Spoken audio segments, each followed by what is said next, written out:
illallah la ilaha पढ़े ला इलाहा इल्लल्लाह ला इल्लल्लाह पढ़े ला इलाहा इल्लल्लाह ला इलाहा हस्बी रब्बी जल्लल्लाह मा फी क़ल्बी गैरुल्लाह हस्बी रब्बी जल्लल्लाह मा फी क़ल्बी आनूर मुहम्मद सल्लल्लाह ला इलाहा इल्लल्लाह ला इलाहा इल्लल्लाह ला इलाहा বাইরে নামাজ রোজা সাইরো না তোমরা মা বাবার খেদমত ভুইলো না আমার নবীজির দুরূদ চাইরো না বাইরে নবীজির দুরূদ তোমরা মিলাদ কিয়াম ভুইলো না লা ইলাহা লা ইলাহা ইল্লাল্লাহ লা ইলাহা আমার নবীজি কান্দেন মদিনা যেথা ঈমানদারের ঠিকানা মনকে বুঝাইলে মন বুঝে না মনকে বুঝাই বঞ্জে যাইতে চাই সোনার মদিনা লা ইলাহা মাশাআল্লাহ লা ইলাহা লা ইলাহা ইল্লাল্লাহ মুহাম্মাদুর রাসূলুল্লাহ সাল্লাল্লাহু আলাইহি ওয়াসাল্লাম আল্লাহ আল্লাহ আল্লাহ আল্লাহ আল্লাহ আল্লাহ আল্লাহ আল্লাহ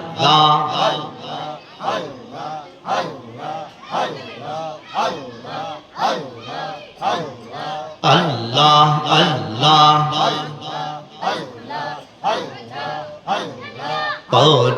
দরুদ নবী মুস্তাফা আইলে সময় যাওয়ার দরুদ নবী মুস্তাফা আল্লাহ আল্লাহ আল্লাহ আপে আল্লাহ পাক জাতে নূরে মুহাম্মাদি হইতে সাজাইলেন তামাম দুনিয়া আল্লাহ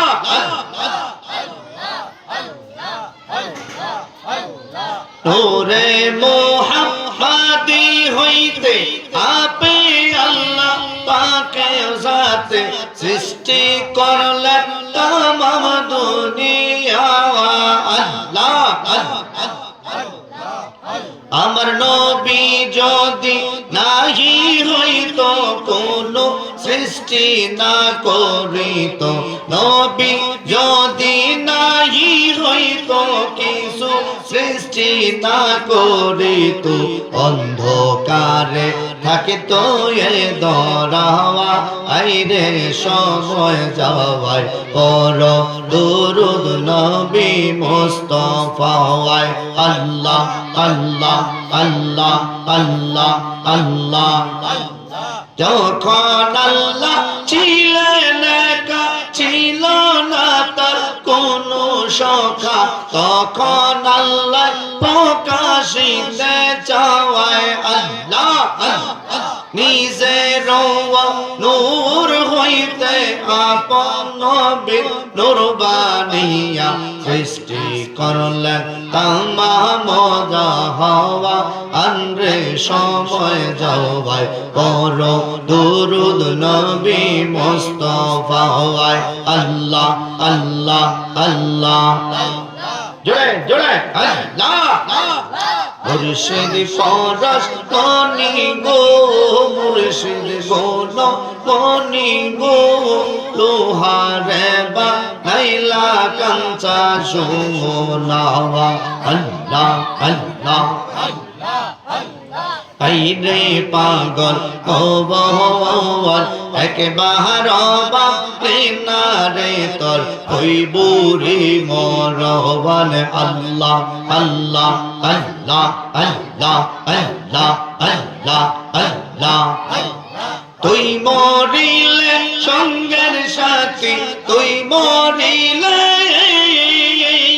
তুই মরিলে সঙ্গের সাথী পাইবি নায়ক জোন ফাগর মওয়ান একবার বাপরে না রে তোর হইবুরি মরওয়ান আল্লাহ আল্লাহ আল্লাহ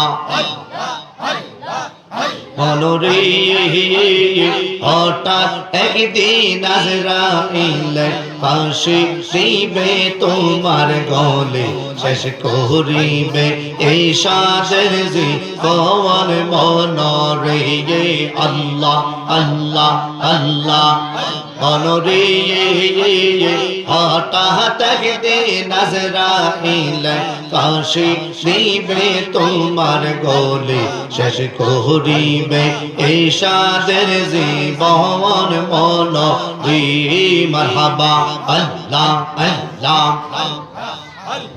তুই মরিলে সঙ্গের সাথী তুই মরিলে সঙ্গের সাথী পাইবি নায়ক জোন পাগল মওয়ান একবার বাপরে না রে তোর হইবুরি মরওয়ান আল্লাহ আল্লাহ আল্লাহ আল্লাহ আল্লাহ আল্লাহ আল্লাহ মানুষ বানাইছে আল্লাহ প্রেমের কারণে প্রেমের ডোরে বন্দরে মন মদিনার শোনে মারহাবা আল্লাহ আল্লাহ আল্লাহ বানাইল কত না জাতি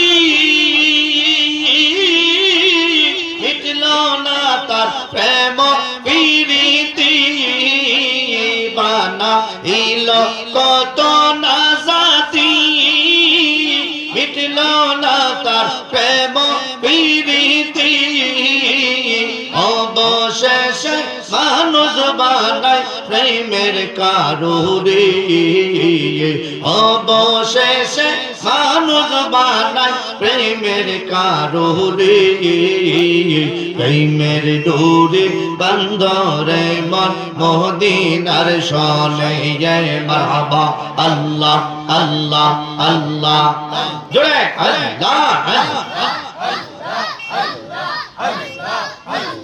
মুর্শিদ প্রেমে মজিলে মুর্শিদ কাছে টানিবি দয়াল প্রেমে মজিলে মুর্শিদ কাছে টানিবি মুর্শিদ নামে ওরে দিওয়ানা মুর্শিদ মাওলানা আমি যে তোমারে দেওয়ানা মারহাবা আল্লাহ আল্লাহ রে আল্লাহ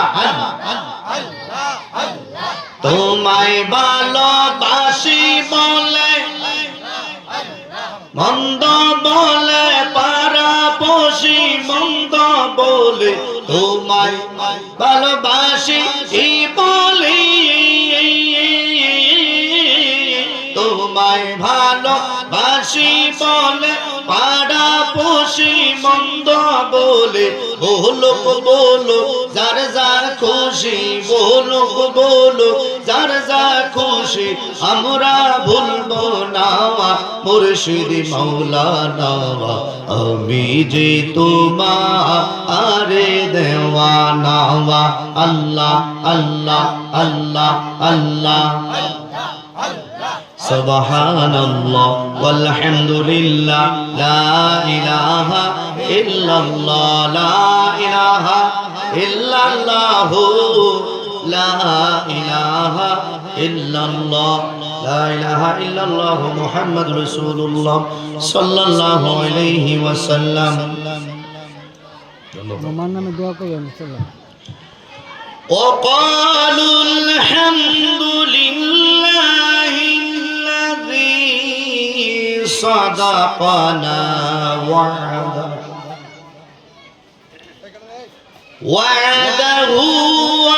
وأورثنا الأرض نتبوأ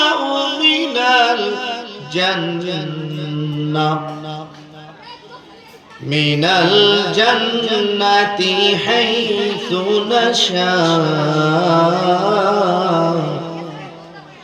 فنعم أجر العاملين صدق الله المولانا العظيم وصدق رسوله النبي الحبيب الكريم। খলিলাবাদ পশ্চিমপাড়া দক্ষিণপাড়া গ্রামবাসীর উদ্যোগে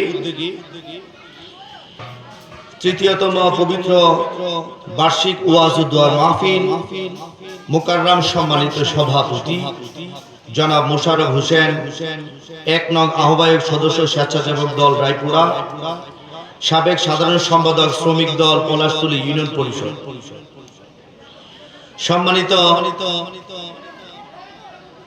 সহসভাপতি অ্যাডভোকেট মামুন মিয়া জসকুর, প্রধান অতিথি জনাব মোহাম্মদ মোবারক হোসেন কবির, যুগ্ম আহ্বায়ক স্বেচ্ছাসেবক দল রায়পুর উপজেলা, উদ্বোধক জনাব মোহাম্মদ আলমগীর হোসেন, বিশিষ্ট ব্যবসায়ী ভৈরব বাজার, সম্মানিত প্রধান মেহমান জনাব মোহাম্মদ মোস্তফা কামাল আহমেদ, ছাত্রনেতা নরসিংদী সরকারি কলেজ, বিশেষ মেহমান জনাব মোহাম্মদ আল আমিন, বিশিষ্ট ব্যবসায়ী সৌদি আরব, জনাব মোহাম্মদ মনির হোসেন, জনাব মোহাম্মদ তোফাজুল হোসেন, প্রধান বক্তা বিশিষ্ট আলেমে দ্বীন আশিকে রসুল আল্লামা হযরত মাওলানা পীরজাদা আল্লামা মুফতি শাহ মুহাম্মদ ওলিউল্লাহ ফারুকী, পানিশ্বর নূরে মদিনা গাউসিয়া দরবার শরীফ বিবাড়িয়া। রয়েছেন বিশেষ বক্তা হাফেজ হযরত মাওলানা মোহাম্মদ হুসাইন আহমদ জুলহাস, অধ্যক্ষ সিরাজনগর নয়াচর শামসুল হুদা রহমানিয়া হাফিজিয়া মাদ্রাসা ও এতিমখানা ও খতিব নূরে মদিনা নূরে মুহাম্মদিয়া সাল্লাল্লাহু আলাইহি ওয়াসাল্লাম মাদ্রাসা জামে মসজিদ, সম্মানিত মাহফিল পরিচালনা কমিটি, মাহফিল পরিচালনা বিশেষ অতিথি, বিশেষ করে খলিলাবাদ পশ্চিম দক্ষিণ পাড়া গ্রামবাসী, উপস্থিত আমার তরিকতপন্থী ভাই ও বোনেরা, সকলের খেদমতে আবারও সালাম, আসসালামু আলাইকুম ওয়া রাহমাতুল্লাহ। মহান মনিবের দরবারে শুকরিয়া আদায় করছি আল্লাহ পাক আমাদেরকে খলিলাবাদ পশ্চিম দক্ষিণ পাড়া গ্রামবাসীর উদ্যোগের মাহফিলে আমাদেরকে আসার এবং বসার তৌফিক দিয়েছেন। আমরা খুশি না বেজার? আমরা আরেকটু আওয়াজ করে বলি আলহামদুলিল্লাহ। লক্ষ কোটি দুরুদ এবং সালাম সৃষ্টির মূল দুজাহানের বাদশা সরকারে দু আলম নূরে মুজাসসাম নূরে খুদা হায়াতুন নবী জিন্দা নবী রাহমাতুল লিল আলামিনের উম্মত আল্লাহ আমাদেরকে বানিয়েছেন। যেই নবীজির সফর হয়েছে মেরাজ, গমন হয়েছে সিদরাতুল মুনতাহা, যেই নবীজি আল্লাহ পাকের এত নিকটে গিয়েছেন, কোরআনের ভাষায় আল্লাহ বলেছেন সুম্মা দানা ফাতাদাল্লা ফাকানা কাবা কাউসাইনি আও আদনা, অর্থাৎ আল্লাহর হাবিবকে আল্লাহ পাক এত নিকটে নিয়েছেন, তীর এবং ধনুকের যত ব্যবধান তার চেয়ে নিকটে আল্লাহ পাক নিয়েছেন, বলেন সুবহানাল্লাহ। সেই নবীজির পবিত্র মেরাজের মাস গতকাল পবিত্র লাইলাতুল মেরাজ গিয়েছেন। সালাতুল মাগরিবের পর থেকে আপনাদের মসজিদের ইমাম সাহেব হুজুর অত্যন্ত সুন্দর ভাষায় কথাবার্তা বলছিলেন, মেরাজের আলোচনা করছেন। সুতরাং আমি মেরাজের দিকে না যাচ্ছি, আমার আলোচনার বিষয়বস্তু হচ্ছে স্বামী স্ত্রীর খেদমতের কথা কিছু বলার জন্য আমাকে বলা হয়েছে। তো বাবুর হানিফের অনেকেই আমাকে বলছে যে এই ব্যাপারে একটু কথা বলার জন্য। তো রব্বে কারিম যদি আমাকে দয়া করেন, আমার মহান মুর্শিদ কেবলা নজর করমে কথা বলতে চেষ্টা করব, মাওলাই পাক আমাকে বুঝাইবার, আপনাদেরকে বুঝবার, আমল করার তৌফিক যেন মহান মনিব দান করেন, বলেন আমিন। বাজান, আমরা প্রথমে দুরূদ ও সালাম পড়েছি। দুরূদ ও সালাম এমন একটি ইবাদত, যে ইবাদত স্বয়ং আল্লাহ তাআলা নিজে করেন। সুবহানাল্লাহ বলুন। শুধু একা করেন না, আল্লাহ পাক ফেরেশতাদেরকে নিয়ে ইন্নাল্লাহা ওয়া মালাইকাতাহু ইউসাল্লুনা আলান নবী, আল্লাহও পড়েন নবীজির উপর, ফেরেশতারাও পড়েন নবীজির উপর দুরূদ এবং সালাম। পৃথিবীতে যারা ঈমানদার এদেরকে আল্লাহ বলছেন ইয়া আইয়ুহাল্লাযীনা আমানু, হে ঈমানদারগণেরা, নারী এবং পুরুষ যারা আছো, সাল্লু আলাইহি, তোমরা আমার নবীজির উপর দুরূদ শরীফ পড়ো, ওয়া সাল্লিমু তাসলিমা, আর জান প্রাণ লাগাইয়া তোমরা আমার হাবিবকে সালাত ও সালাম জানাও। বলেন সুবহানাল্লাহ। পবিত্র জামি ও তিরমিজির মধ্যে নবীজি হাদিস বর্ণনা করেছেন, ইন্না আওলান নাসি বিয়াউমিল কিয়ামা আকসারুহুম আলাইয়া সালাতান, অর্থাৎ নবীজি বলছেন হাসরের মাঠে ওই ব্যক্তি আমার অধিক নিকটে থাকবে যেদিন কেউ কারো চিনবে না, কেউ কারো আপন হইতে চেষ্টা করবে না। ওই কঠিন মুসিবতের দিন নবীজি বলেন তারা আমার কাছে থাকবে যারা আমি নবীজির উপর বেশি বেশি দুরূদ ও সালাম পড়ে। সুবহানাল্লাহ।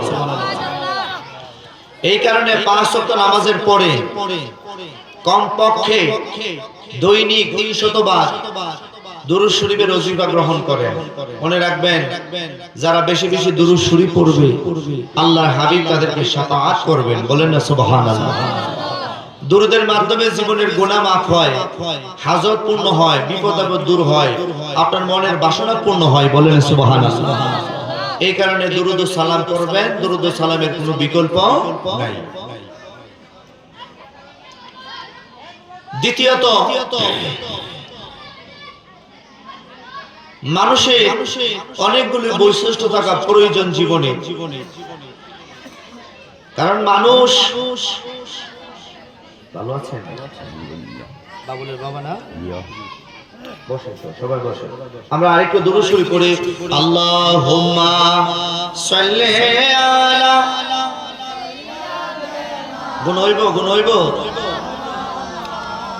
মুহাম্মাদ ওয়া আলা এ সাইয়্যিদিনা,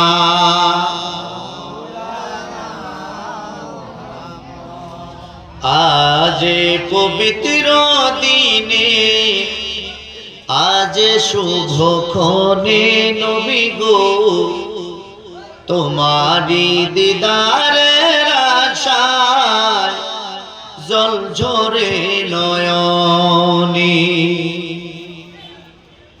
কিবা এলেম আছে আমার, কিবা জ্ঞান আছে, কোন ভাবে প্রশংসা করব জানা নাহি আছে, তোমারি শানেরই কথা ঘোষণা কোরআনে নবী গো, তোমারি শানেরই কথা ঘোষণা কোরআনে,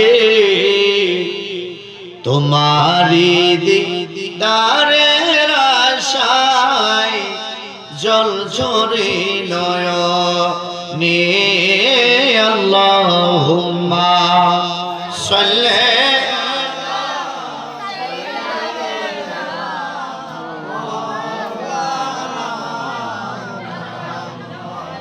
ওয়ালা আলি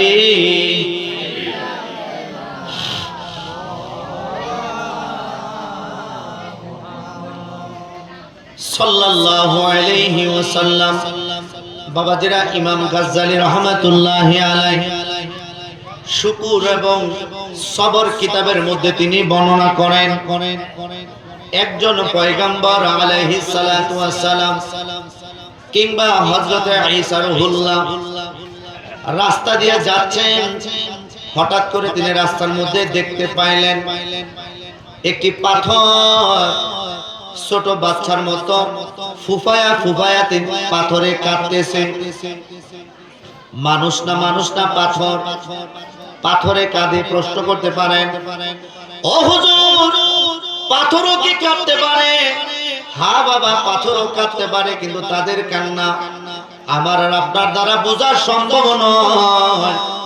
আল্লাহর নবী যারা, ওলি আল্লাহ যারা গো, তারা পাথরের কান্না তারা ছাড়া কেউ বুঝতে পারবে না। হযরতে ঈসা রূহুল্লাহ পাথরকে ডাক দিলেন, আরে পাথর, তুমি এই মরুভূমির মধ্যে তুমি কেন, পাথর তুমি কেন কাঁদো? পাথর ডাক দিয়া বললেন, ও আল্লাহর পয়গম্বর, কোরআনুল কারীমের মধ্যে আল্লাহ বলেছেন মানুষ এবং পাথর দিয়ে আল্লাহ পাক জাহান্নামের লাকড়ি বানাইবো। মানুষ এবং পাথর দিয়া জাহান্নামের লাকড়ি বানাইবো। মানুষের মধ্যে যারা জাহান্নামী হবে তাদেরকে জাহান্নাম উত্তপ্ত করা হবে। জাহান্নামের কয়লা হবে মানুষ, জাহান্নামের কয়লা হবে পাথর। জোরে জোরে বলেন নাউযুবিল্লাহ। পাথর ডাক দিয়া বললেন, ও আল্লাহর পয়গম্বর, রব্বুল আলামিন আমারে যদি জাহান্নামের মধ্যে আমারে যদি দেয়, আমি পাথর কিভাবে সহ্য করব গো নবীজি? এই কারণে আমি জাহান্নামের ভয়ে, আমি আল্লাহ তাআলার ভয়ে জাহান্নামের ভয়ে কাঁদতেছি। ঈসা রূহুল্লাহ আলাইহিস সালাতু ওয়াস সালাম ডাক দিয়া বললেন, আমি যদি আল্লাহর কাছে দোয়া করি, আল্লাহর কাছে তোমাকে জাহান্নামের মধ্যে আল্লাহ যেন তোমারে না দেয়, আমি একটু দোয়া করে দেই। আপনার যদি মর্জি হয় আপনি আল্লাহর কাছে আমার জন্য একটু দোয়া করেন। তখন এই পয়গম্বর আল্লাহ তাআলার কাছে হাত বাড়াইলেন, ইয়া রাব্বাল আলামিন, মানুষ এবং পাথর দিয়ে আল্লাহ তুমি জাহান্নামের লাকড়ি বানাইবা। মাবুদ, এই পাথর যেহেতু আমার কাছে আল্লাহ আবদার করছে, আল্লাহ তারে জাহান্নাম থেকে বাঁচানোর জন্য ও আল্লাহ দোয়া করলাম আমার উসিলায় আল্লাহ পাথরকে তুমি জাহান্নামের লাকড়ি বানায়ো না। এই পাহাড় নামের জাহান্নাম, এই পাথরকে জাহান্নামের তুমি কয়লা বানায়ো না। এই পাথরকে আল্লাহ তুমি জান্নাতের ব্যবস্থা করিও। বড় করে বলেন সুবহানাল্লাহ। আল্লাহর পয়গম্বর দোয়া করলেন, বাবা গো, আমার দোয়া নবীদের দোয়া, আমার দোয়া আর আল্লাহর ওলিদের দোয়া পার্থক্য আছে না নাই? বড় করে বলেন আছে না নাই? যখন দোয়া করলেন আল্লাহ তাআলা বললেন, ও আমার পয়গম্বর, ও আমার মাহবুব, আমি আপনার দোয়া করি, আমি আপনার দোয়াকে কবুল করে তাকে পাথরকে আমি জাহান্নাম থেকে মুক্তি দিয়েছি। আবার দীর্ঘদিন পরে যখন ওই পয়গম্বর অর্থাৎ ঈসা রূহুল্লাহ যখন আবার ফিরে আসছেন, আর রাস্তার মধ্যে দেখে ওই পাথর আবার মানুষের মতো হু হু করে কাঁদতেছে। ঈসা রূহুল্লাহ পয়গম্বর ডাক দিয়ে বললেন, কিরে পাথর, তুমি তো জাহান্নামে যাইবা না। আমি আল্লাহর কাছে দোয়া করেছি, আল্লাহ তোমার জাহান্নাম থেকে বাঁচায় দিয়েছে, তবে এখন বাঁচার পরেও কেন তুমি কাঁদতেছো জানতে চাই। পাথর ডাক দিয়ে বললেন, নবী গো, প্রথম কেঁদেছি জাহান্নামের আগুন থেকে বাঁচার জন্য, এখন কাঁদতেছি আল্লাহ যে আমার দয়া করছে, ওই খুশির কারণে আমার চোখ দিয়া পানি বের হচ্ছে। এখন যে কান্নাকাটি করতেছি এটা দুঃখের কান্না নয়, এটা হচ্ছে শুকরিয়ার কান্না। বড় করে বলেন সুবহানাল্লাহ। মানুষ দুই সময় বেশি কাঁদে, একটি হচ্ছে সুখের সময়, একটা দুঃখের সময়, ঠিক কিনা? অধিক দুঃখের মধ্যে মানুষ পড়লে কাঁদে, আবার অধিক সুখ যখন পড়ে তখন মানুষ হাসে। প্রশ্ন করতে পারেন কিভাবে? যেমন হযরতে আইয়ুব আলাইহিস সালামের জীবনী খুলেন, যে আইয়ুব আলাইহিস সালাম সম্পর্কে আল্লাহ তাআলা কোরআনুল কারীমে সুন্দর আয়াতে শরীফা নাযিল করেছেন। ফাস্তাজাবনা লাহু ওয়া নাজ্জাইনা মিনাল গাম্মি ওয়া কাযালিকা নুনজিল মুমিনিন। এই আয়াত সাইয়েদনা হযরত আইয়ুব সম্পর্কে নাযিল হয়েছে। কিভাবে?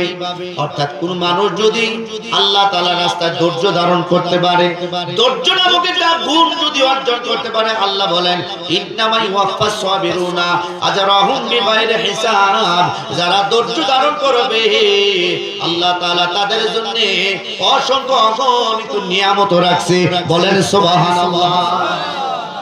কিন্তু আমাদের কাজের মধ্যে ধৈর্য নাই, ধৈর্যহারা হয়ে যায়। কিন্তু আল্লাহ বলেন ইন্নাল্লাহা মা'আস সাবিরিন, যারা ধৈর্য ধারণ করে রে আমি আল্লাহ তাদের সাথে থাকি, তাদের সাথে আছি। বড় করে বলেন সুবহানাল্লাহ। শয়তান আল্লাহর কাছে আয়েশা কয় আল্লাহ তো কি হয়েছে বলো। আল্লাহ তোমার আইয়ুব আলাইহিস সালাম তিনারে যে তুমি নবী বানাইছো, আইয়ুব আলাইহিস সালাম যদিও নবী কিন্তু এত পরিমাণ ইবাদত বندگی করতো, সারাদিন তিনি আল্লাহ পাকের ইবাদতে রত থাকতেন। সমস্ত রাত্রিবেলা আল্লাহ পাকের ইবাদতে তিনি রাত কাটায় দিতেন। সিজদার মধ্যে হযরত আইয়ুব আলাইহিস সালামের জীবন কেটেছে। সুবহানাল্লাহ। কিতাবের মধ্যে আসে তার হাজার হাজার কোটি কোটি টাকার মালিক ছিল, তার 4 জন বিবি ছিল, 12 জন ছেলে মেয়ে মিলে 12 জন সন্তানাদি ছিল।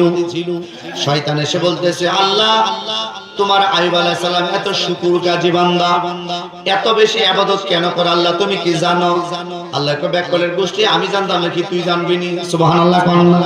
ওয়া ইন তুমুদু মা ফি আনফুসিকুম আও তুখফুহু ইউহাসিবুকুম বিহিল্লাহ ওয়া ইয়াগফিরু লিমান ইয়াশাউ ওয়া ইউআযযিবু মান ইয়াশাউ আল্লাহু গফুরুর রহিম। কিংবা ইন্নাল্লাহা আলা কুল্লি শাইইন কাদির।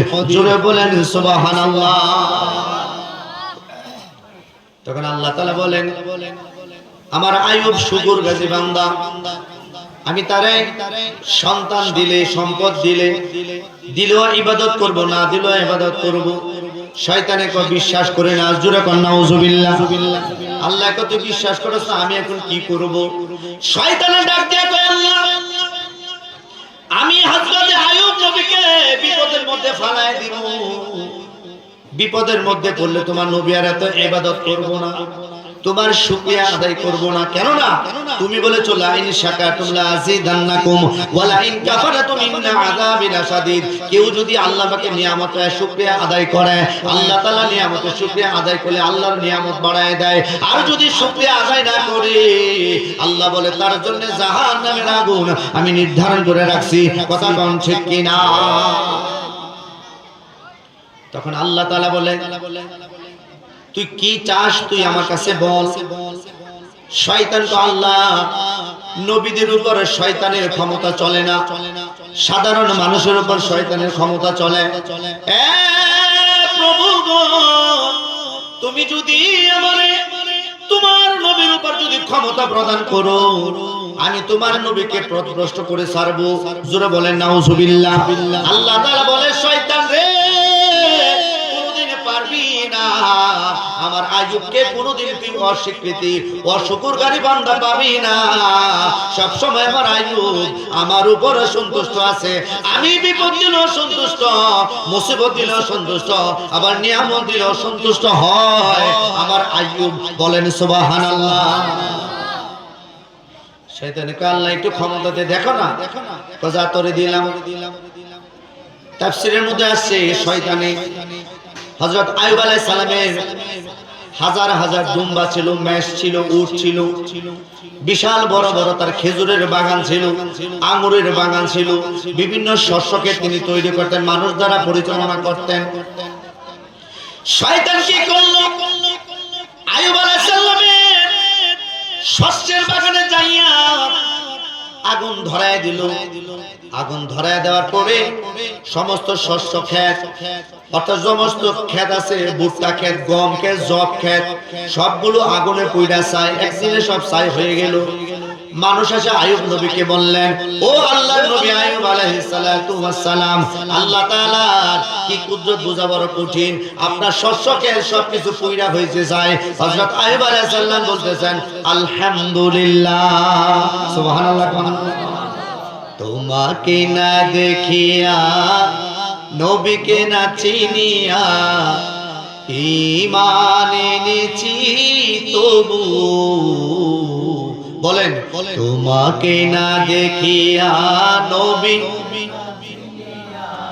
ঈমান এনেছি তবু, সে উসিলায় রহম দয়া মিলা ক্ষমা করে দাও মাফ করে দাও বলেন ক্ষমা করে দাও আল্লাহ ও গো আল্লাহ ক্ষমা করে দাও যতদিন জীবন বিনা বাজিবে সুপথে চালাও মাফ করে দাও সুপথে চালাও আইয়ুব আলাইহিস সালাম বললেন আলহামদুলিল্লাহ। খেয়াল করবেন আলোচনা বন্ধু, আমার আলোচনা হচ্ছে স্বামী স্ত্রীর আলোচনা। আমাদের যখন কোনো বিপদ আপদ হয়, মনে করেন আপনার ছেলে মারা গেছে, যদিও মেনে নেওয়া কঠিন, যদি কেউ ধৈর্য ধারণ করতে পারে, আল্লাহ বলেন ইন্নামা ইউওয়াফাস সাবিরুনা আজরাহুম বিগাইরি হিসাব, নিশ্চয়ই যারা বিপদে আপদে ধৈর্য ধারণ করবে আল্লাহ তাআলা অসংখ্য অগণিত নিয়ামত আল্লাহ তাআলা তারে দান করবে। আরে খলিলাবাদের মানুষ, বিপদ আপদ যদি চলে আসে আল্লাহর উপর ধৈর্য ধারণ করে বলবেন আলহামদুলিল্লাহ, এতে করে আল্লাহ তাআলা আপনার নিয়ামতকে আরো বাড়ায় দিবে। সুবহানাল্লাহ বলেন। বন্ধুরে, নিয়ামত পাইলে আলহামদুলিল্লাহ বলবেন, ভবিষ্যতে ভালো কাজ করতে গেলে ইনশাআল্লাহ বলবেন, যদি বিপদ আপদের মধ্যে পড়ে যান ইন্না লিল্লাহি ওয়া ইন্না ইলাইহি পড়বেন, বাবাজিরা যদি গুনাহ করে ফেলেন আস্তাগফিরুল্লাহ পড়বেন। এ বন্ধু, যদি খারাপ কিছু দেখেন তাহলে বলবেন লা হাওলা ওয়ালা কুওয়াতা ইল্লা বিল্লাহিল আলিয়্যিল আযীম, এই ইসিমগুলি পড়বেন। যদি ইসিমগুলি পড়তে পারেন, এই নামগুলি পড়তে পারেন, আল্লাহ তাআলা আপনার দায়িত্ব নিজের হাতে নিয়ে নিব। বলেন সুবহানাল্লাহ। আপনার জিম্মাদারি আল্লাহর কাছে থাকবে, আমাদের জিম্মাদারি আল্লাহর কাছে থাকুক। আমরা চাই কি চাই না? বড় করে বলেন চাই কি চাই না? আইয়ুব আলাইহিস সালাম বললেন আলহামদুলিল্লাহ। যখন আইয়ুব আলাইহিস সালাম আলহামদুলিল্লাহ বললেন, শয়তান বেজার হয়ে গেল। শয়তান কই সর্বনাশ, এতগুলি শস্য ক্ষেত তার নষ্ট হইল। আইয়ুব দিহি একটু আফসোসও করলো না, একটু হাই হতাশা করলো না, আফসোসও করলো না। শয়তান কিন্তু গোল খাইছে, শয়তানে বেজার হয়েছে। আলহামদুলিল্লাহ বললে আল্লাহ খুশি হয়, আর শয়তান বেজার হয়। খুশি কারে করবেন? আল্লাহকে নাকি শয়তানরে? মহান আল্লাহ তাআলারে খুশি করতে হইব। বন্ধুরে, দ্বিতীয়ত আইয়ুব আলাইহিস সালামের উট এবং দুম্বা এবং মেষ যে চরণ ভূমিতে থাকতো, ওইখানে যাইয়া শয়তানে ফু দিলেন। ফু দেওয়ার কারণে সমস্ত মেষ দুম্বার শরীরের মধ্যে আগুন ধইরা গেল। আগুনে হাজার হাজার মেষ, হাজার হাজার দুম্বা, হাজার হাজার উট পুইরা হইল বিনাশ। মানুষ গিয়া রাখালেরা হযরত আইয়ুব আলাইহিস সালামকে বললেন, ও আল্লাহর নবী, ও আল্লাহর নবী, হযরত আইয়ুব আপনার দুম্বা, আপনার মেষ, আপনার উট সবগুলো ময়রা হইছে সাফ। তো হযরত আইয়ুব আলাইহিস সালাম বললেন আলহামদুলিল্লাহ, সুবহানাল্লাহ। শয়তানে এখনো বেজার হইছে, খুশি হয়ে গেলেন আমার আল্লাহ। শয়তানের তৃতীয়বার আবার চেষ্টা করলেন, কি করবেন? মক্তবের মধ্যে উনার 12 সন্তান পড়াশোনা করতে গেলেন। সকাল বেলায় মক্তবের মধ্যে পড়তে গেলেন, হুজুর কোন কারণে মক্তব থেকে বের হলেন। মক্তবের ছাদ ভেঙে একবারে 12 জন সন্তান ইন্তেকাল করেছে। মক্তবের হুজুর কাঁপতে কাঁপতে কাঁপতে কাঁপতে আইয়ুব নবীর কাছে এসেছে। কেন? 12 জন সন্তান একবারে ইন্তেকাল করেছে। এরে বন্ধু, আমরা যদি একজন বাচ্চা ইন্তেকাল করে, মায়ের মাথা নষ্ট, বাবার মাথা নষ্ট, বাবার মাথা নষ্ট, ভাইয়ের মাথা নষ্ট, বোনের মাথা নষ্ট, মাথার মধ্যে থাপ বাজায়। হাই রে হাই, কি হইল? আইয়ুব আলাইহিস সালাম কি বললেন? নবী আইয়ুব আলাইহিস সালামের কাছে যখন আসলেন, বললেন, হে আল্লাহর নবী। আইয়ুব আলাইহিস সালাম গজব হয়ে গেছে গো। কি আপনার 12 জন সন্তান একবারে শাহাদাত বরণ করেছে, সবাই হুজুর ইন্তেকাল করেছে, মক্তবের ছাদ ভেঙে সবাই ইন্তেকাল করেছে। হযরত আইয়ুব আলাইহিস সালাম বলেন আলহামদুলিল্লাহ, ইন্না লিল্লাহি ওয়া ইন্না ইলাইহি রাজিউন। বড় করে বলেন সুবহানাল্লাহ। তিনটা পরীক্ষা করলো শয়তানে। আইয়ুব আলাইহিস সালাম বিচলিত হলেন না, বরঞ্চ শুকরিয়া আদায় করলেন। তারপরে শয়তান আফসোস করতে যায়, রে এতগুলি বিপদ নবীর উপর দিলাম, কিন্তু এরপরও আইয়ুব নবী একটু বিচলিত হইল না। আবার আল্লাহর কাছে বললেন, আল্লাহ তার অর্থ সম্পদে পারে নাই, তার ছেলে মেয়েদের উপর বিপদ দিও পারে নাই, আল্লাহ তার মেষের উপর বিপদ দিয়া পারে নাই। আল্লাহ তুমি ক্ষমতা দাও, আমি আইয়ুব আলাইহিস সালামের দুই কানের মধ্যে দুইটা ফু দিব। কেন? আল্লাহ ফু দিয়ে আমি একটা কাজ করব, আইয়ুব আলাইহিস সালামকে আরেকটা বিপদের মধ্যে ফেলাইবো। এতগুলি সম্পদ নষ্ট হইল, কিন্তু তোমার ইবাদত থেকে যারা পরিমাণ সময় সে ব্যয় করে নাই, যারা পরিমাণ সময় সে অবসর গ্রহণ করে নাই। আগে যদি করতো 2 ঘন্টা ইবাদত, এখন করে 4 ঘন্টা ইবাদত। আগে যদি 8 ঘন্টা ইবাদত করতো, এখন 16 ঘন্টা ইবাদত করে আল্লাহর নবী হযরত আইয়ুব বড় করে বলেন সুবহানাল্লাহ। আর আমাদের বিপদ আইলে দূর যাইতে মনে মসজিদ, দূর যাইতে মনে দান করা দিতে মনে এমনি বালা কাজ করি, সব গজব আমার উপর। বলে না নাউজুবিল্লাহ। এরকম মানসিকতা আমাদের আছে না? বড় করে বলেন আছে না? আল্লাহু আকবার। বাজান, বিপদ আল্লাহ সবারে দেয় না, যাদেরকে আল্লাহ পছন্দ করেন তাদেরকে বিপদ দেন। সুবহানাল্লাহ বলেন। কারণ ফেরাউন প্রায় 800 বছর উপরে তার সে জীবিত ছিল। ওই ফেরাউন 400 বছরের ভিতরে একটু ঠান্ডাও লাগে না। কি লাগে না? অসুখ তো দূরের কথা, 400 বছরের ভিতরে তার একটু ঠান্ডাও লাগছে না। এবারে বুঝে সে কত আরামে ছিল। কিন্তু আল্লাহ পাক মুমিন বান্দার উপর বিপদ দেয় কি দেয় না? দেয় কি দেয় না? বিপদের সময় ভরসা কার উপর করবেন? আল্লাহর উপর ভরসা করতে হবে। বাজান, যদি আল্লাহর উপর ভরসা করেন, আল্লাহ পাক আপনার রহমতের দরজা আপনার জন্য খুলে দিবে। সুবহানাল্লাহ। আর একটু দুরূদ শরীফ পড়েন। এই সাইডে একটু মানুষ আসলে আমি একটু কথা বলতে আমার জন্য সুবিধা হইব। আবার যারা বলবেন এই পাশে বলবেন, একটু দুরূদ পড়েন। আল্লাহুম্মা বলেন বলেন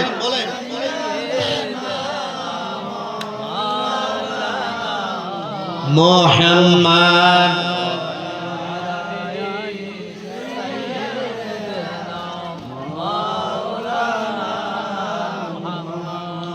আপনাদের দুরুদের আওয়াজে মনে হইতেছে আমরা নবী মরা। যে আওয়াজ দিচ্ছেন আসলে কি আমরা নবী মরা? আমাদের নবী হায়াত নবী, ঠিক কি না? বিশ্বাস আছে তো? তাহলে বড় করে আমাদের দুরুদ ও সালাম আল্লাহর হাবিব শুনবেন। বড় করে বলেন আল্লাহুম্মা সাল্লি মাওলানা মুহাম্মদ ওয়া আলা আলি সাইয়্যিদিনা। নিদান কালের দয়াল নবী, নিদান কালের যারে আমরা চিনলাম না, সাহার প্রেমে মজিয়াছেন পাক রব্বা। বলেন যাহার প্রেমে মজিয়াছেন, মোহাব্বতের নূর দিয়া নূর নবীজি বানা। বলেন বলেন মোহাব্বতের নূর দিয়া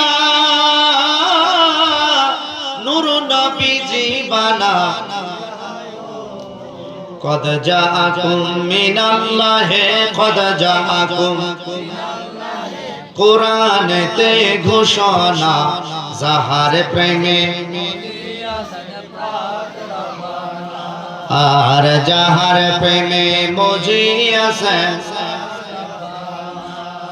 মেরাজের দাওয়াত দিয়া নিলেন আল্লাহ বুরাক দিয়া। মেরাজের দাওয়াত দিয়া নিলেন আল্লাহ বুরাক দিয়া। সুবহানাল্লাযী আসরা বলে সুবহানাল্লাযী আসরা বলে কোরআনেতে ঘোষণা যাহার প্রেমে রব্বানা বলেন যাহার প্রেমে মজিয়াছে তৌহিদ তরঙ্গ জুশে নূরে নূরে ভুবন বাসে তৌহিদ তরঙ্গ জুশে নূরে নূরে ভুবন বাসে কুদরতে সরব সাজে কুদরতে সরব সাজে আজব নূরের কারখানা যাহার প্রেমে নার যাহার প্রেমে মুহাম্মদ বানসার ফুল আহাদে সারিয়া কুল আবার সাজিয়া ভিতরে বুলবুল সাজিয়া ভিতরে বুলবুল তসবিহ জপে রব্বানা যাহার প্রেমে মজিয়াছে পাক রব্বা বলেন যাহার প্রেমে মজিয়াছে আরে অধম কাঙ্গাল কাঁদিয়া বলি ওগো আমার মৌত নিদানের কালে পাকে মোহাম্মদ নামের ধ্বনি পাকে মোহাম্মদ নামের ধ্বনি আমি যেন ভুলি না যাহার প্রেমে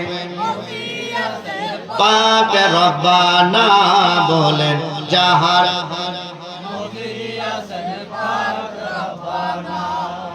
বাজান তারপরে কি হলো চলেন শয়তান হযরত আইয়ুব আলাইহিস সালামের কাছে আসলেন এসে ডান কানে এবং বাম কানে ছোট করে দুটা ফু দিলেন কারণ শয়তান আইয়ুব আলাইহিস সালামের উপর ক্ষমতা আল্লাহর কাছ থেকে চাইয়ে আনছে যখন ফু দিলেন আইয়ুব আলাইহিস সালামের শরীরের মধ্যে পুরা হইছে পুরা ফুসকা পড়লো ফুসা যা আমরা যেটা বলি ঠসা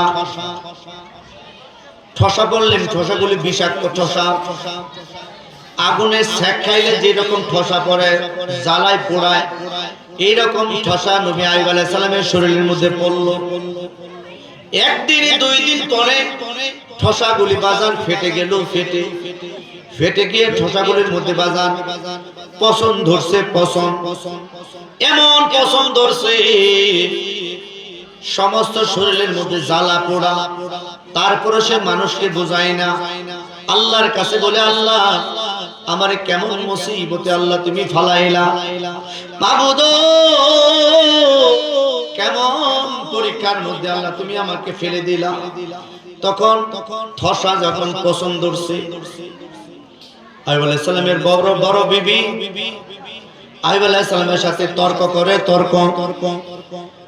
কারণ স্বামী যদি মনের মতো না হয় বিবি কিন্তু বাজান তারে নারে করে কথা কোন ঠিক কিনা বিবির কাছে যদি স্বামী মনের মতো না হয় ভাত কাপড় যদি ঠিকঠাক মতো জামাই যদি না নেয় মেজরিটি পার্সেন্ট মহিলারা তারা কিন্তু তারে নারে করে তবে সব মানুষ না সব মা বোনেরা না যারা অকৃতজ্ঞ তারাই কেবল স্বামীর সাথে খারাপ ব্যবহার করে কথা কোন ঠিক কিনা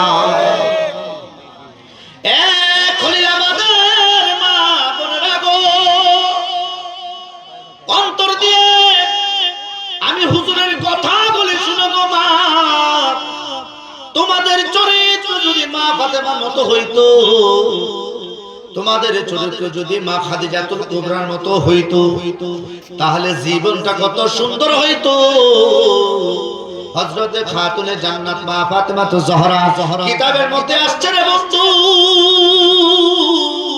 একদিন দুই দিন তিন দিন পর্যন্ত মা ফাতেমার চুলার মধ্যে আগুন জ্বলতো না অর্থাৎ হযরতে মাওলা আলী কোনো কাজ করতে পারতেন না কোনো কাজকর্ম ছিল না খাবার দাবার নাই হযরতে ইমাম হাসান হোসেন খাবারের জন্য কান্না করে মা জননী সন্তানদেরকে দয়াল নবীজির কাছে পাঠিয়ে দিতেন। সন্ধ্যার পরে ইমামে হাসান ইমামে হুসাইন নবীজির কাছে যাইতেন। নবীজির কাছে যাওয়ার পরে আল্লাহর হাবিবের চেহারা মুবারক দেখতেন। চেহারা মুবারক দেখার কারণে হযরত ইমাম হাসান হুসাইনের পেটের যে খিদা ছিল, দয়াল নবীজিকে দেখলে পেটের খিদা দূর হইয়া যাইতো। বলেন সুবহানাল্লাহ। এমন একটা মুজিজা আমার নবীজির ছিল। রাসূলুল্লাহকে দেখলে পেটের খিদা দূর হইতো। সাহাবীদের যখন খিদা লাগতো, যখন খাবার না থাকতো, তারা আমার নবীজির দরবারে আসতেন। এসে আমার রাসূলুল্লাহ চেহারার দিকে তাকায় থাকবেন।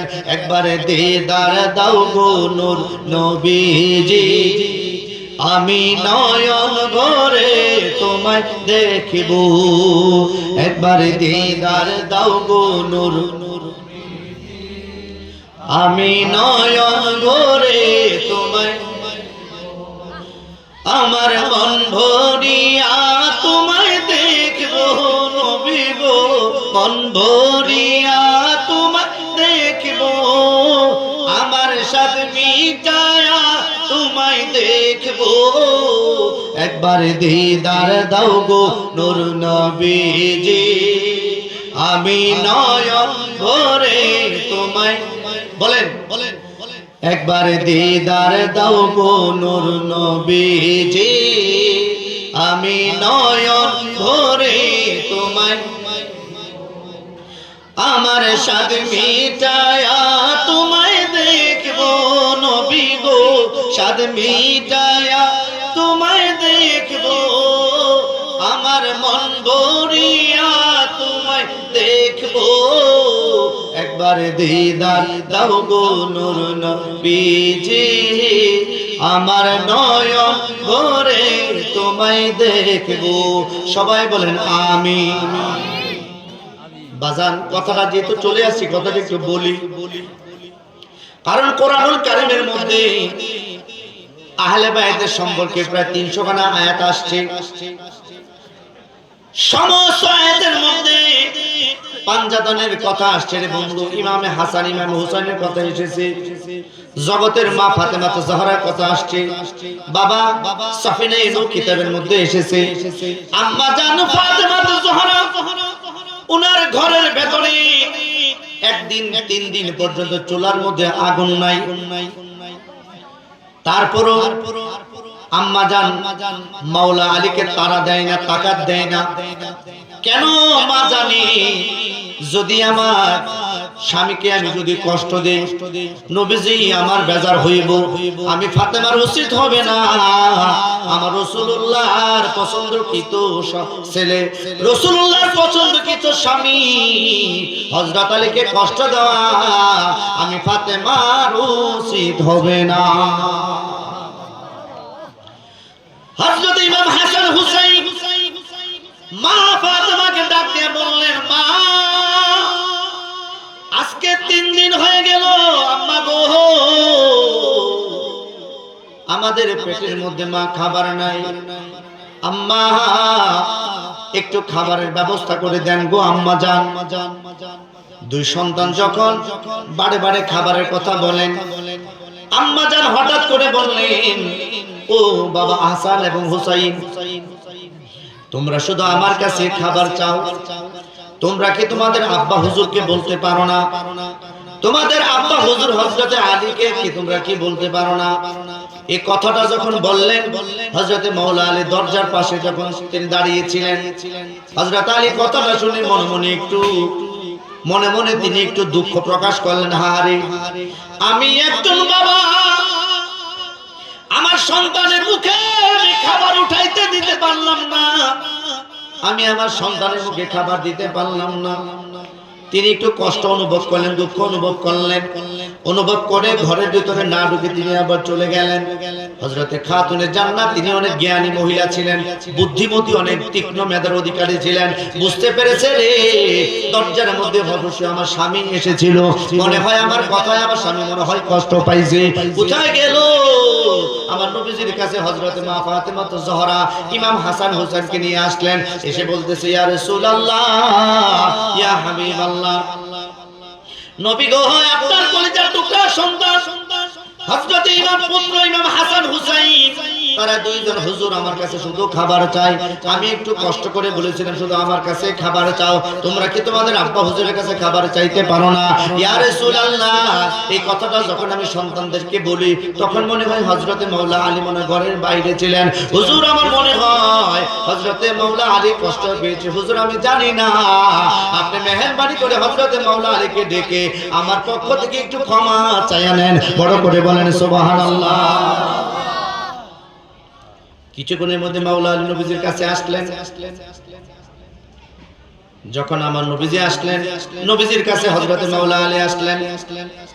দয়াল নবীজি বললেন, এ আলী, আলী রে, আমার মা, আমার জগতের মা, আমার মা জননীর কথায় কি তুমি কি কষ্ট পেয়েছো? তখন হযরতে মাওলা আলী বললেন, ইয়া রাসূলুল্লাহ, কেন কষ্ট পাবো? এই মদিনার শহরে কত হাজার হাজার কোটি কোটি টাকার সম্পদের মালিক বিভিন্ন ধনী ধনী সাহাবীরা আপনার কাছে ফাতেমার জন্য বিবাহের জন্য প্রস্তাব করলেন। হুজুর আপনি কারো কাছে বিবাহ দেন নাই। ইয়া রাসূলুল্লাহ, আপনি আমার কাছে বিবাহ দিয়েছেন। আমি একজন মাওলা আলী, আমি হচ্ছে গরিব, আমার অর্থ সম্পদ নাই নবী গো। 10 বছর থেকে আপনার বাড়িতে লালিত পালিত হচ্ছি। ইয়া রাসূলুল্লাহ, আমার মতো একটা গরিবের কাছে আপনি বিয়ে দিলেন, এটা তো আমার সুনসিব, আমার ভাগ্যের ব্যাপার। তবে কেন গো আমি ফাতেমার প্রতি বেজার হইব? নবী আমার ডাক দিয়া বলেন, আলী আজকে 3 দিন যাব তোমার বাড়িতে কোনো খাবার না হয়। তোমার কলিজার টুকরা সন্তান আমার নাতি হাসান হুসেন খাবার খেতে পারে না। আমার মা জননী হযরতে ফাতেমা এই কথা বলার কারণে তুমি কি কষ্ট পেয়েছো? আরে আলী, তুমি যদি কষ্ট পাও হাসরের ময়দানে আমি কিন্তু ফাতেমার সাথে কথা বলবো না। হযরত মাওলা আলী ডাক দিয়া বলে, ইয়া রাসূলুল্লাহ, নবী গো, ওয়াইমুল্লাহ ওয়াইমুল্লাহ ওয়াইমুল্লাহ, আল্লাহর কসম করে বলতেছি আমি আলী কষ্ট পাই নাই। বড় করে বলেন সুবহানাল্লাহ। এক নাম তোমার ফাতেমা, আরেক নাম বতুল, মাগো আওলাদে রাসূল, তুমি আওলাদে রাসূল মাগো। বাজান, মা ফাতেমাকে মা ডাকলে কি খারাপ লাগে?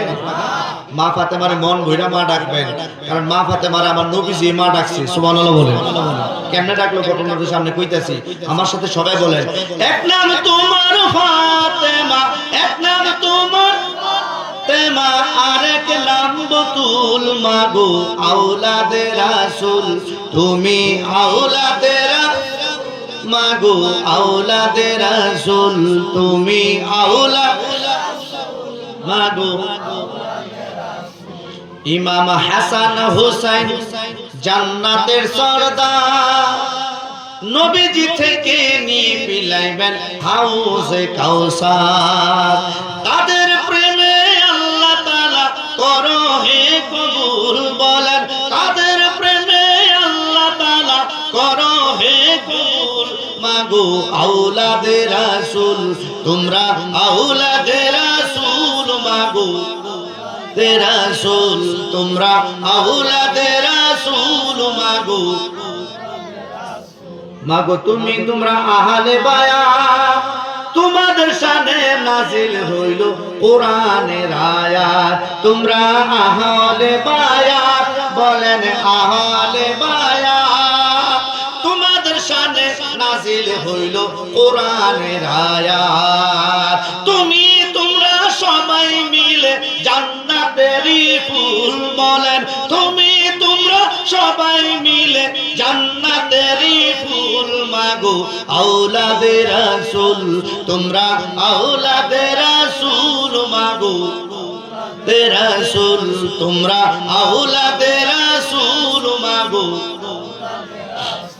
মাগো রাসূল কাজে দেওয়ার কিছু নাই, মাগো ওলিউল্লাহ আশিকি দেওয়ার কিছু নাই।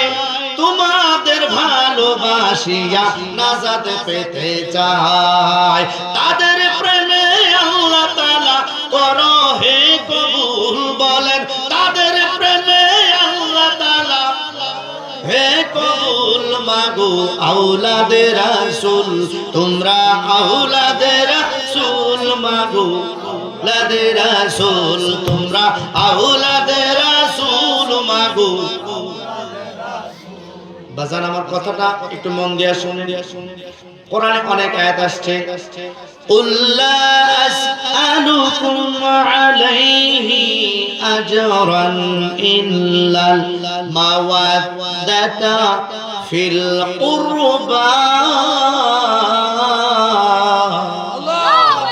এই আয়াত আহলে বাইত সম্পর্কে নাযিল হয়েছে ইন্নামা ইউরিদুল্লাহু লিইউযহিবা আনকুমুর রিজসা আহলাল বাইতি ওয়া ইউতাহহিরাকুম তাতহীরা এই আয়াতে শরীফা আহলে বাইত সম্পর্কে নাযিল হয়েছে বড় করে বলেন সুবহানাল্লাহ বলতেছিলাম আমার নবী জগতের মা মা ফাতেমাকে মা বলে ডাকতেন কিভাবে মা বলে ডাকতেন শুনেন ঘটনাটা বাজান আমার মা ফাতেমার জীবনের মধ্যে এসেছে আল্লাহর হাবিব যখন মক্কাতুল মুকাররমা যখন থাকতেন কালেমার দাওয়াত দেওয়ার জন্য ইসলামের বাণী প্রচার করার জন্য তিনি যখন তায়েফে গেলেন তায়েফের কাফেররা বেঈমানেরা আমার রাসূলুল্লাহকে তারা পাথর মেরেছে বলেন নাউজুবিল্লাহ সম্মানিত ভাইরা কেমন ভাবে পাথর আমার রাসূলুল্লাহকে মেরেছে দয়াল নবীজির সমস্ত শরীর মুবারক রক্ত মুবারকে লাল হয়ে গেছে নবী আমার তায়েফের জমিনে একবার নয় দুইবার নয় তিনবার নবীজি বেহুশ হইলেন ওই তায়েফ থেকে রাসূলুল্লাহ পেয়ারা নবী রাহমাতুল লিল আলামিন তিনি যখন চলে আসছেন আম্মা জান ফাতেমার ঘরে তখন মা খাদিজাতুল কুবরা জীবিত নাই আম্মা জানের বয়স মাত্র 9 বছর এখনো তিনি ছোট বালিকা যখন হুজরা মুবারকের মধ্যে আসছেন হুজরা মুবারকে আসার পরে আম্মা জান ফাতেমা আস্তে করে তিনি দরজাটা বন্ধ করলেন দরজা বন্ধ করার পরে নবী আমার ডাক দিয়ে বললেন ফাতেমা রে তুমি বন্ধ করলে কেন দরজা আম্মা জান ফাতেমা বললেন ইয়া রাসূলুল্লাহ আপনার আল্লাহর সাথে আমি ফাতেমার কিছু ব্যক্তিগত কথা আছে নবী আমার ডাক দিয়ে বললেন কারণ গেছে গা দুরূদ পড়েন আল্লাহুম্মা সাল্লি ভাই লাইভ কে কাটা দেন